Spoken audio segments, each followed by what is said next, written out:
All right, hello. This is my attempt to tell the entire story of the eternal current in 3 minutes or less. 3 minutes or less, the whole book, timer, and then let me hit play and we'll go. All right, the introduction is just called the eternal current. And basically, this is the big story.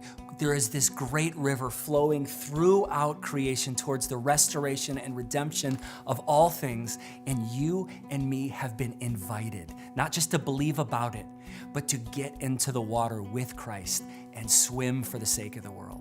And so we begin with the big invitation, and then chapter 1 is losing my religion and finding the kingdom.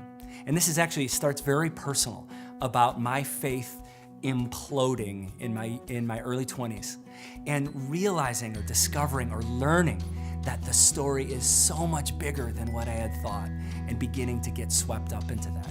Which brings us to chapter 2, the birth of the practice. So I realized that now there's this bigger story, but I didn't actually know what to do. And so this is all about learning these practices and this community that we jumped into. Chapter 3 through chapter 8 are the different pillars of what it looks like to swim with Christ in the river. And so chapter 3, swimming with the river, the kingdom of God, beginning with the big invitation. Chapter 4 and 5 are called church as gymnasium, a practice-based faith and a practice-based gathering. Really concrete ways to not just be about what we believe about God, but the practices that help us get swept up into that current. Chapter 6, Sunday is not the main event, a practice-based life. And this is all about how we can join what God is doing, not just on Sundays for that hour and a half, but all week long, in our homes, at work, in our neighborhoods, get swept up in what God's doing. Chapter 7, we need everybody. Ecumenism. How do we learn from other Christian traditions and not just get kind of stuck in our own bubbles? Chapter 8 is we can't do it alone. Practice-based community and family. What do we do together that we cannot do alone? Chapters 9 and 10, for the sake of the world. I love these chapters. Practice-based mission, and then communities of practice-based mission.